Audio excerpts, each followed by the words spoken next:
I was headed to hear my son's final will and testament on a chilly morning in Minneapolis, the city's skyline just visible through the autumn fog. My suit felt heavier than usual, as if it knew I was about to walk into a battlefield, not a boardroom. My hand had just reached for the car door when I heard my neighbor's voice slice through the stillness. "Frank, don't even think about starting that engine!" It was old Jerry, rushing across his yard in plaid pajamas and slippers, panic flashing in his blue eyes.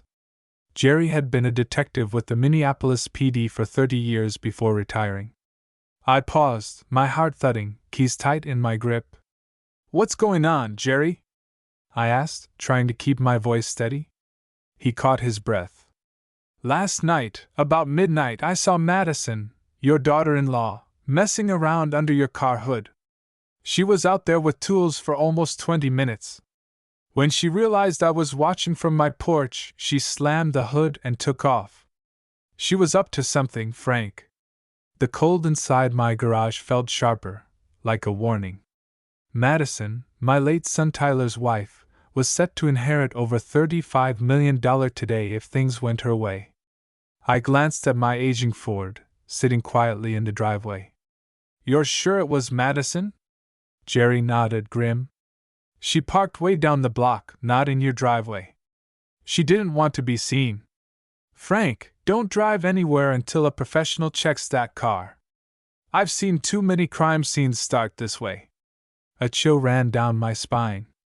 I circled my car, looking for anything unusual, but there were no scratches, no marks. But Madison wasn't an amateur. She'd watched Tyler run his software business for years and learned how to cover her tracks. The neighborhood was peaceful, kids waiting for the bus, red and gold leaves swirling down the street. No one would have guessed a deadly game was playing out right here in quiet suburbia. My mind started ticking through the possibilities. Brakes? Steering? Fuel line? Any of those could lead to a fatal accident on Interstate 94. A tragedy that would make Madison the sole heiress to my son's digital security empire. "Thanks, Jerry," I said. "You may have just saved my life." He nodded, looking more worried than ever. "What now?" I called up my old friend and mechanic, Carl Becker. 25 years in the business, and if anyone could spot tampering, it was Carl. "Don't touch a thing, Frank," Carl told me. "I'll be there in 20 with my tools." As I waited in the garage, pacing in the cold light, I couldn't shake the image of Madison's practiced tears at Tyler's funeral. Her grief had seemed as shallow as a puddle after a summer storm. 35 million reasons to get rid of her father-in-law, I thought grimly. Carl arrived in his battered Dodge, toolbox in hand, face set in a frown. "All right, what have we got?" I told him about Jerry's warning, about Madison's late-night visit. Carl's face darkened as he got to work, rolling beneath my Ford with his flashlight. After a few minutes, he called me over. "Someone's been in here, Frank. Look at these brake lines. Clean cuts. These weren't made by debris or rust. Whoever did this wanted you dead, but not right away. The cuts would have held for 10 or 15 miles before you lost control at high speed." I gripped the cold edge of the car. "Can you fix it?" Carl nodded. "I'll have it safe to drive before lunch, but you need to take photos, call the police, and bring this to your lawyer right now. This wasn't an accident, Frank." I called a cab, briefcase in hand. I wasn't about to walk into Madison's trap, but I would be there for that will reading. She'd be expecting a phone call about a fatal wreck. Instead, she'd see me walk in, alive, and that would be the start of her undoing. As the cab wound through the streets toward downtown Minneapolis, I replayed the morning's events in my mind. My son had built his business from nothing, protecting banks and hospitals from hackers and digital thieves. He'd worked himself into an early grave, and now the person he trusted most was trying to erase his last living family member. Traffic slowed as we reached the city center. I thought about Tyler's last days, how Madison had controlled everything. Even the doctors, the visitors, the medicine. How I'd only been allowed in for brief, supervised visits. Tyler's last text, sent from his hospital bed, suddenly made sense. "Dad, if anything happens to me, be careful around Madison." I should have listened harder. But now I knew what kind of woman I was dealing with. The cab dropped me at the glass doors of the law firm. I squared my shoulders, stepped out into the wind, and braced myself for the fight of my life. I stepped through the glass doors of Jensen, Morris & Doyle, the premier law firm in downtown Minneapolis. The marble lobby gleamed, echoing with the hush of expensive shoes and whispered conversations. I could feel eyes on me, old man in a funeral suit, briefcase clutched like a shield. But I walked tall. Today wasn't just a legal proceeding, it was war. The receptionist, a young man with bright red hair and a sharp suit, gave me a polite nod. "Mr. Anderson? That's me. Please, right this way. The reading is about to begin." He led me to a long hallway lined with framed photos, retired partners, old newspaper clippings, city officials shaking hands. The conference room at the end was all glass and dark wood, Lake Minnetonka sparkling in the distance beyond the windows. At the table sat 3 people: Madison, the widow, her lawyer, a slick guy in a pinstripe suit, and old Judge Harold Dunn, who'd been a family friend for decades, now retired but still sharp as a tack. Madison didn't notice me at first. She was busy staring at her phone, probably checking her bank app, already spending money that wasn't hers. Her blonde hair was curled just so, her black dress designer, her grief, if you could call it that, perfectly staged. The moment she glanced up and saw me standing in the doorway, her face drained of color. For just a split second, the mask slipped, replaced by real shock. Then she pulled herself together, managed a trembling smile. "Frank, I didn't know if you'd make it given, well, the circumstances." I took my seat across from her, never breaking eye contact. "Nothing keeps me from honoring my son, Madison. Not even a little car trouble." Her lawyer cleared his throat. "Shall we proceed?" Judge Dunn opened a thick folder. His eyes met mine, full of that old steel he'd shown in the courtroom. "We're here for the last will and testament of Tyler Anderson. I will remind all present that this is a legal proceeding, and any disruption will be dealt with accordingly." Madison shifted in her chair. Her hands were steady, but I could see her foot tapping nervously beneath the table. The judge began, his voice slow but powerful.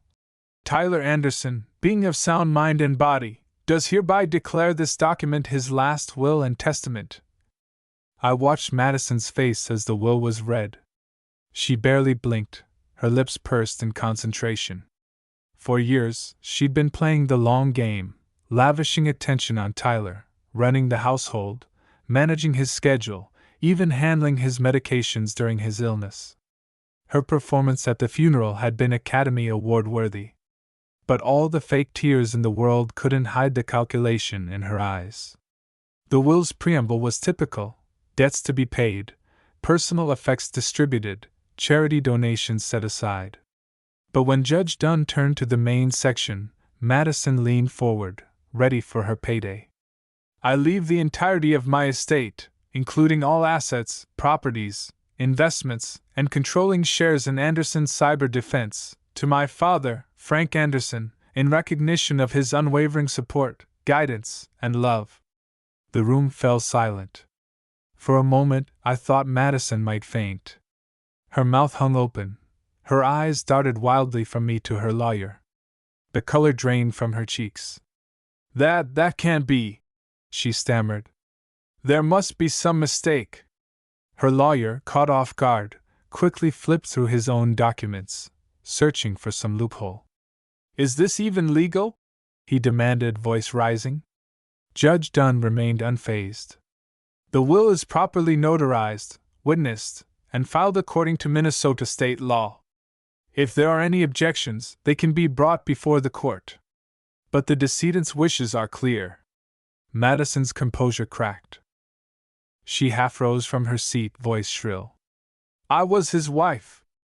I took care of him while he was dying. He promised. He said, "This isn't fair." I leaned forward. "Tyler knew who he could trust, Madison. He saw through you, even at the end." She rounded on me, tears in her eyes now, but there was no grief in them. Only anger. "You can't do this. You're old. You're not going to run a company. The money belongs to me." I held her gaze steady as stone. "Maybe you should worry less about the money and more about explaining what you were doing under my car last night." Her eyes widened. The mask slipped completely for just a moment, revealing something cold and predatory. "What are you talking about? Jerry saw you, Madison. And Carl found what you did to my brakes. There's evidence, and the police will have it by noon." She opened her mouth to protest, but her lawyer laid a hand on her arm, whispering furiously in her ear.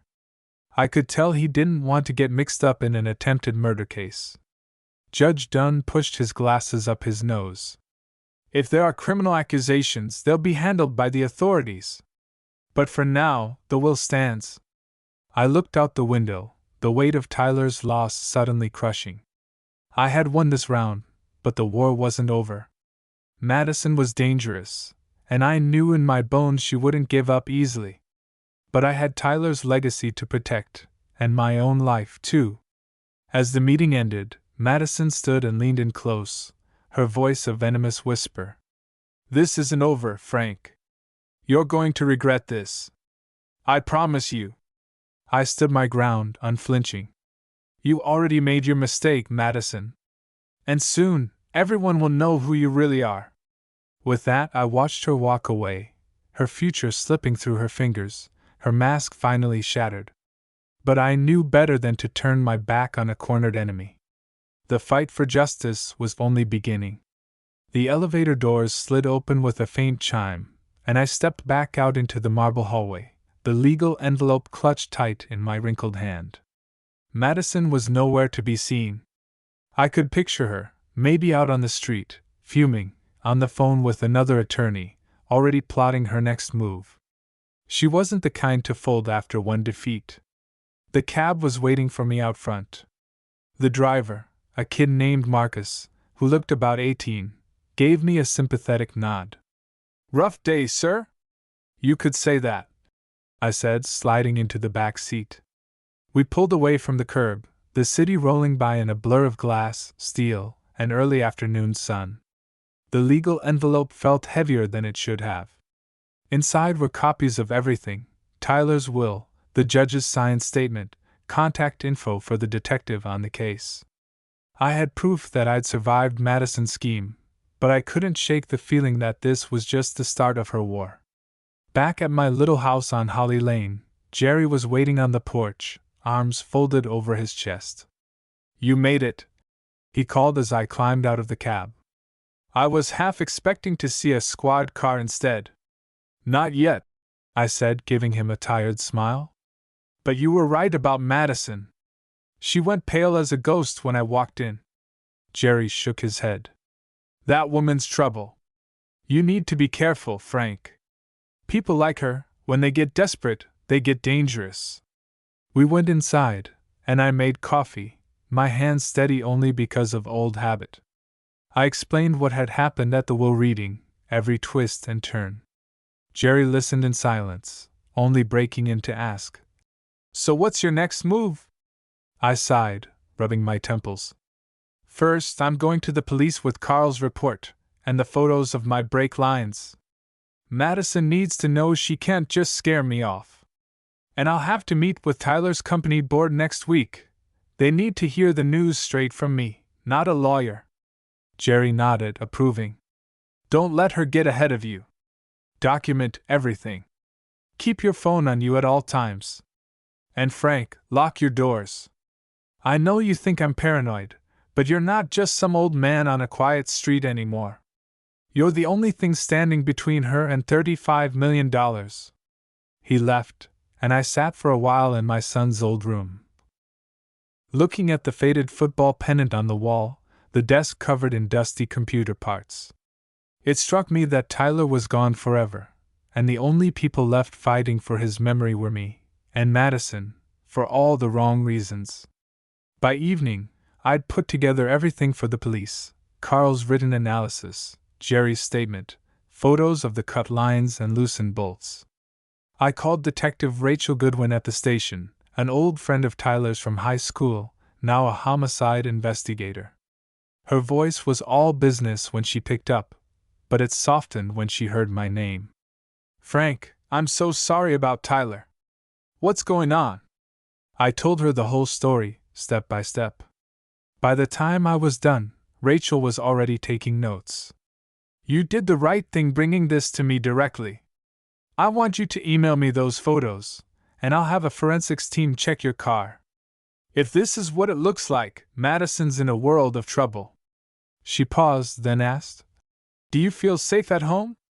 I hesitated, thinking of Madison's threats and Jerry's warnings. "I'll be fine," I said, maybe more bravely than I felt. "But I won't turn down a patrol car driving by for a few nights." Rachel promised she'd handle it.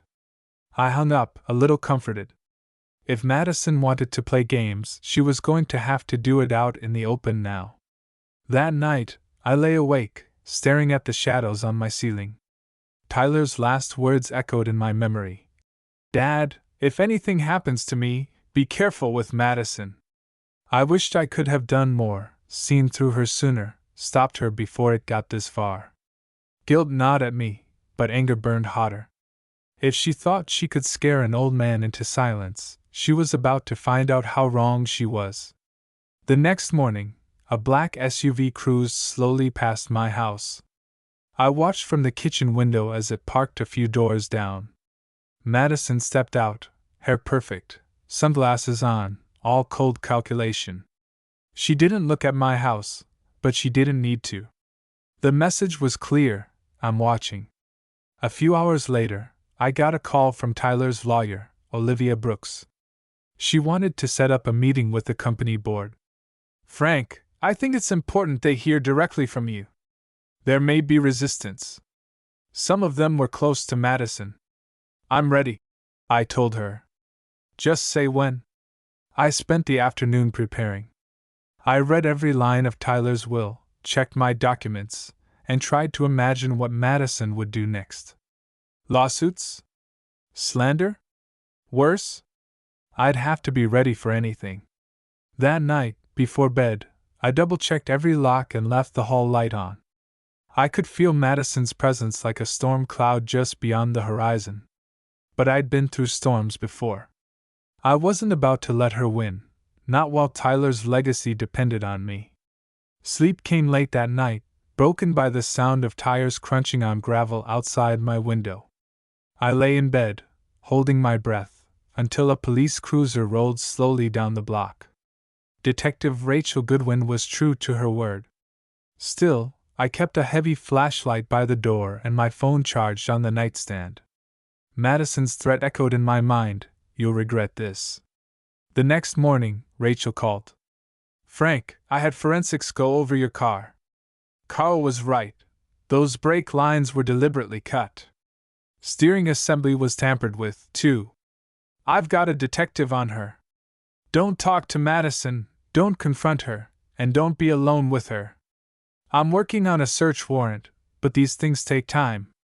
I thanked her, a wave of relief mixing with something colder. It wasn't over, not by a long shot, but the law was finally on my side. Later that day, I drove to Anderson Cyber Defense's headquarters, a sleek glass building in downtown Minneapolis, the symbol of everything Tyler had built from scratch.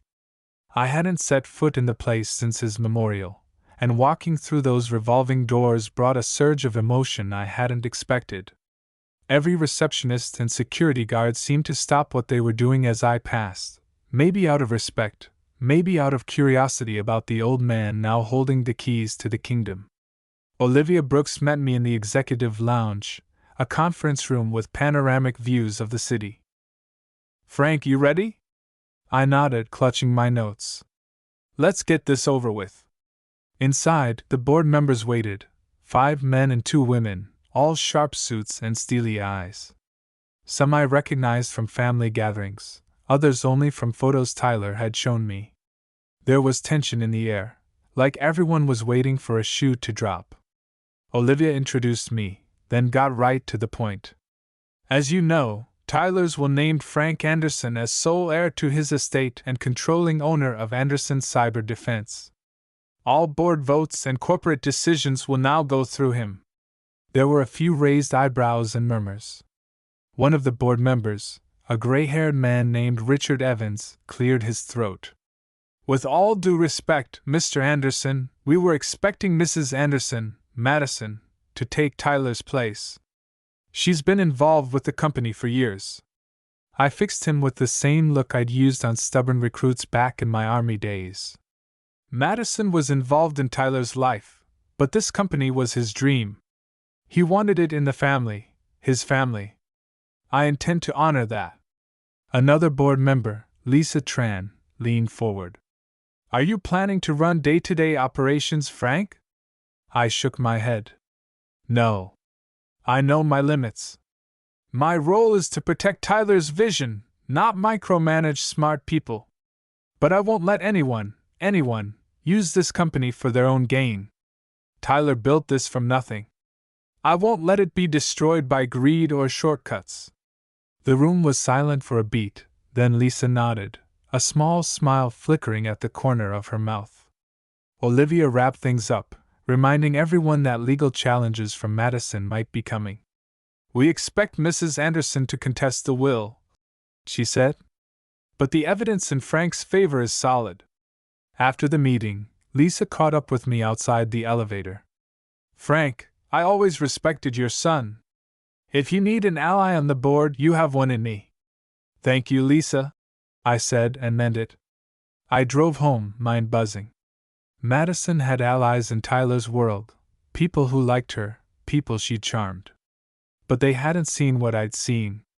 They hadn't lost sleep worrying about whether the woman smiling at the company parties was also capable of murder. When I got home, my phone rang. Madison's number. I stared at it, my stomach tightening. Against my better judgment, I picked up. Frank, she said, voice smooth as silk. I think we need to talk. I have nothing to say to you, I answered, my tone flat. She laughed, low and bitter. Oh, come on. Don't act like you're some saint. You think Tyler was perfect? He lied to me about plenty of things. You think the board's on your side? You think the police believe you? This isn't over. Not by a long shot. Madison, you need to stop calling me. The police are involved now. If you're smart, you'll get a lawyer, and stay away from me. You're making a big mistake, Frank. I always win in the end. Remember that. She hung up, leaving a silence that felt colder than any Minnesota winter. For the next few days, life settled into an anxious rhythm. I met with Rachel at the station to give a full statement. She told me Madison was already lawyering up and working her contacts in the city. But the case was moving forward. Carl, my mechanic, checked in daily, making sure I wasn't being followed, making sure I was eating and sleeping. You watch your back, Frank, he said. People like Madison, they get desperate when they start losing control. Each evening, I watched the sun go down over the city, feeling both closer to justice and further from peace. Sometimes I'd catch a glimpse of Tyler's photo on the mantel, his easy smile, the glint of hope in his eyes. I'm doing my best, son, I'd whisper. But she's not done yet. Not by a long shot. The days that followed blurred into a mix of meetings, police calls, and quiet dread. I started to realize just how far Madison's reach extended in Tyler's world. People who used to wave from across the street now crossed to the other side, unsure where their loyalties should lie. Madison was a master at playing the victim, and I, the stubborn old man who wouldn't let go. Detective Goodwin kept me updated. We've requested Madison's phone records and bank statements. If there's a paper trail, we'll find it, she assured me. But you should be careful who you trust. She's got friends everywhere. She wasn't wrong. 2 days after the board meeting, I got a letter in the mail, a thick white envelope with no return address. Inside, I found a neatly folded letter and a USB drive. The note was typed and signed. Frank, if you care about Tyler's legacy, you'll want to see what's on this drive. Don't trust Madison. A friend. I plugged the drive into my old laptop, hard hammering. Dozens of files loaded instantly. Bank transfers, strange emails, travel itineraries for Madison during Tyler's final months. There were photos, too. Madison meeting with an unfamiliar man in a downtown coffee shop, the two of them whispering over a laptop. Each file was a breadcrumb, and the more I looked, the more it felt like the edges of a much bigger conspiracy. I called Rachel and arranged to meet at her office that evening. As I waited for her, anxiety gnawed at me. The world felt smaller and more dangerous now, every shadow in the hallway a threat, every phone call a possible ambush. Rachel plugged in the USB, scrolling through the evidence. Frank, these transfers, they're huge. Madison's been funneling money to offshore accounts for months. And this man, he's not just anyone. That's Owen Graves. He's been investigated for corporate espionage before. You think Madison was planning to steal from Tyler's company? She wanted it all, I said quietly. She didn't just want Tyler dead. She wanted his company, his money, and no one left to stand in her way. Rachel nodded grimly. This changes everything. I'm going to bring in the state's financial crimes unit. We need to move fast before she tries to disappear. As I left the police station that night, a heavy rain started to fall. I pulled up my hood and hurried to the car, but a shadow detached itself from the alley and blocked my path. For a moment, my heart stopped, then I realized it was Jerry, my neighbor. Frank, you all right? He asked, keeping his voice low. I've had better weeks, Jerry, I admitted. You see anything strange tonight? He nodded. There's a black Audi that's driven past your house 3 times in the last hour. Out-of-state plates. I think Madison's got someone watching you. I clenched my fists. She's running scared, Jerry. That means we're getting close. Back home, I locked every door and window, double-checked the alarm. I sat up in Tyler's old room, watching the street. Every time a car slowed down or headlights swept across the window, my heart jumped. The next day, Rachel called with more news. We found emails between Madison and Owen Graves. She sent him proprietary files from Anderson's cyber defense. If we can prove this in court, it's not just attempted murder. She's looking at major federal charges. Relief washed over me, mixed with sadness. This was Tyler's world, the one he'd poured his soul into, and the woman he'd loved had betrayed him at every turn. That afternoon, Olivia Brooks called to say the civil court had issued a freeze on all Madison's accounts. She can't touch a dime until the investigation is finished, Olivia said. She's furious, Frank. Her lawyer's threatening everyone. Let them threaten, I replied, feeling stronger than I had in weeks. Tyler deserves justice. But Madison was not done. That evening, as I sat reading in the den, a heavy knock rattled the front door. I looked through the peephole. 2 men in expensive suits, with the cold eyes of professional troublemakers. One flashed a business card. Charles Greer, private investigator. May we come in? Mrs. Anderson has asked us to resolve a few outstanding matters. I kept the chain on the door. If Madison has something to say, she can tell the police. I have nothing to say to you. His smile didn't reach his eyes. We're just here to advise you, sir. There's still time to settle this quietly. A private arrangement, so nobody has to get hurt. I met his gaze, steady and hard. You can tell Mrs. Anderson that if she sets foot on my property again, I'll have her arrested. Now get off my porch. They left, but the message was clear. Madison was desperate, and desperate people are dangerous. That night, I slept in Tyler's room, the old baseball bat beside my bed.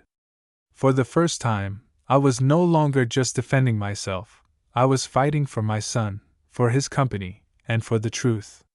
Whatever Madison tried next, I'd be ready. A storm swept through Minneapolis that weekend, thunder rolling across the skyline as if the city itself was angry at all the secrets spilling into the open. I spent most of those hours by the window, phone within reach, waiting for the next move, from Madison, her lawyers, or the police. I wasn't sure who'd strike first. Early Sunday morning, I heard from Olivia Brooks. "Frank, the judge approved a temporary restraining order.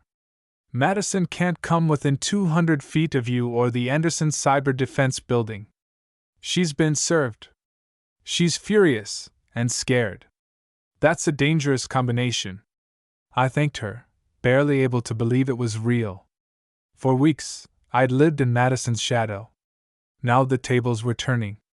The law was finally catching up. A few hours later, Detective Goodwin called again. "Frank, we need you to come downtown. The DA wants to go over the latest evidence and get your official statement for the grand jury.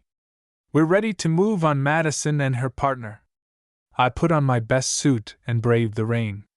The DA's office was all humming fluorescent lights and the clatter of computers. Rachel met me in the lobby and led me to a quiet conference room. On the table were files, photos, printouts, a mountain of evidence, most of it pointing straight at Madison.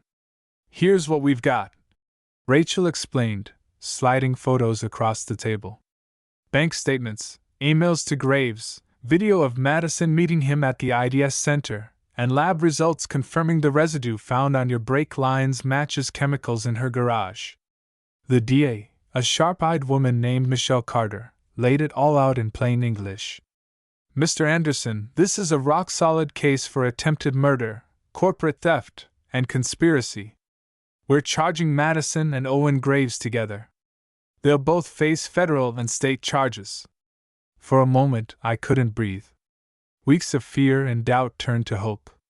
Tyler's company was safe, his memory, finally defended. Michelle nodded.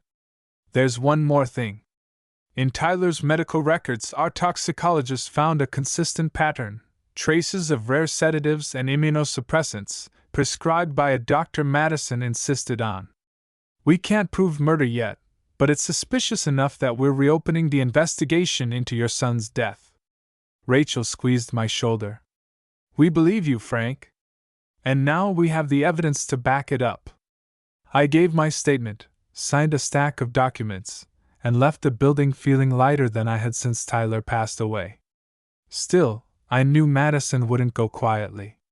Sure enough, the news hit the next morning. My phone buzzed with calls from reporters, neighbors, and old friends. The headlines splashed across every TV and website. "Widow and accomplice charged in Tech Air case. Attempted murder, corporate theft rock Minneapolis." Madison was arrested at her condo, dragged out in a designer bathrobe while cameras flashed. Owen Graves tried to run but was picked up at the airport with a bag full of cash and a fake passport. Justice moved quickly when it wanted to. I watched the coverage with Jerry, who brought over a thermos of coffee and a box of donuts. "You did it, Frank. You actually did it." I shook my head, barely smiling. "I just did what any father would. I owed Tyler that much." The weeks that followed were a whirlwind. Madison's lawyers did their best to smear my name, painting me as a bitter old man, but the evidence was overwhelming. Carl testified about the car sabotage. Rachel and Michelle outlined the money trail and digital theft. Lisa Tran from the board spoke about Madison's manipulation and her secret attempts to access company funds. Through it all, I kept my focus. I visited Tyler's grave every Sunday, bringing fresh flowers and updates about the trial. "We're close now, son," I'd whisper. "The truth is winning." Finally, the day of reckoning arrived. The courtroom was packed, press, family, company staff. Madison sat at the defense table, pale and furious, her power gone. When the jury foreman read the verdict, guilty on all counts, there was no outburst, just a stunned silence. The judge looked right at Madison as he spoke. You have shown no remorse for your actions, nor any respect for the lives you tried to destroy. You will serve 20 years in prison, without parole. As Madison was led away in handcuffs, she turned and locked eyes with me one last time. There was nothing left of the woman Tyler had married, only cold calculation and rage. After the sentencing, people stopped me in the hallway to shake my hand or offer a quiet, "Well done." But all I could think about was Tyler, and the price of loving someone who trusted the wrong person. Later, I walked out into the sunlight, free at last from Madison's shadow. I promised myself I'd honor Tyler's memory by protecting everything he built. There was only one thing left to do. The morning after Madison's sentencing, I woke to a quiet house, the kind of silence that comes not from fear, but from peace. For the first time in months, I didn't worry about shadows at the window or threats lurking in my voicemail. The rain had stopped, and sunlight poured through the kitchen window as I brewed coffee, letting the warmth and calm sink in. A week later, Anderson Cyber Defense held a memorial in Tyler's honor. The boardroom was filled with people whose lives he'd touched, engineers he'd mentored, clients whose businesses he'd protected, friends from childhood, and even a few old rivals who'd come to pay their respects. Lisa Tran gave a speech about Tyler's vision for the company, not just as a business, but as a force for good in the world. Olivia Brooks presented a scholarship in his name for underprivileged kids pursuing cybersecurity degrees. When it was my turn, I stood at the podium and looked out at all those faces, feeling the weight of every memory: birthday parties, late nights fixing his first computer, the last phone call we ever had. "I lost my son," I said quietly, "but he left something behind that can't be stolen. He left a legacy of integrity and hope. Tyler always said real security is about protecting the people you love, even when it's hard. That's what I tried to do." People wiped tears from their eyes. Even some of the toughest board members couldn't hide their emotion. And in that moment, I felt Tyler's presence, as real as if he was standing beside me, proud of the man I'd become for his sake. In the weeks that followed, the company entered a new era. I worked with Lisa and the board to transition leadership, making sure Anderson Cyber Defense remained independent, ethical, and focused on its mission. The scholarship fund grew with donations from across the industry. For the first time since Tyler's death, it felt like his story had a future. One afternoon, as I sat on my front porch with Jerry, watching the neighbors mow their lawns and kids play baseball in the street, he nudged me with his elbow. "You know, Frank, you could write a book. Call it How to Outwit a Gold Digger." I chuckled. "Maybe I'll just call it How to Keep a Promise to Your Son." He raised his mug. "To keeping promises. And to good neighbors."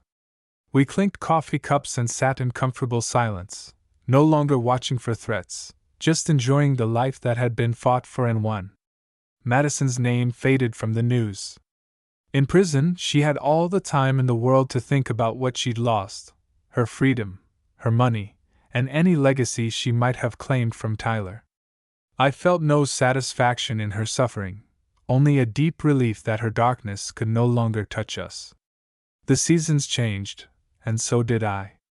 I began volunteering at the Scholarship Foundation, mentoring students who reminded me of a young Tyler, bright, awkward, fiercely determined to make a difference. I traveled a bit, visited places Tyler had always wanted to see. Each time, I left a little piece of grief behind and brought back something new: hope, pride, and even joy. On the first anniversary of Tyler's passing, I visited his grave with Jerry, Lisa, and Olivia. We shared stories, laughter, and a few tears. I placed a single red rose on the headstone and whispered, "We made it, kid! Your name means something good now. And no one can take that away." As the sun set over the Minneapolis skyline, I felt a sense of closure, not just for me, but for Tyler, for our family, and for everyone who'd been hurt along the way. Life, I realized, isn't about holding on to pain or fighting endless battles. It's about carrying the torch forward, even when it feels impossibly heavy. Tyler's light hadn't been snuffed out by greed or betrayal. If anything, it burned brighter now, lighting a path for all those who would come after him. And so I kept going. Not just out of duty or sorrow, but out of gratitude for a second chance at peace and purpose. For the rest of my days, I honored my son the best way I knew how, not with revenge or anger, but with love, honesty, and hope. And in the quiet moments, when the world was still, I could almost hear his voice, proud and full of life, urging me on.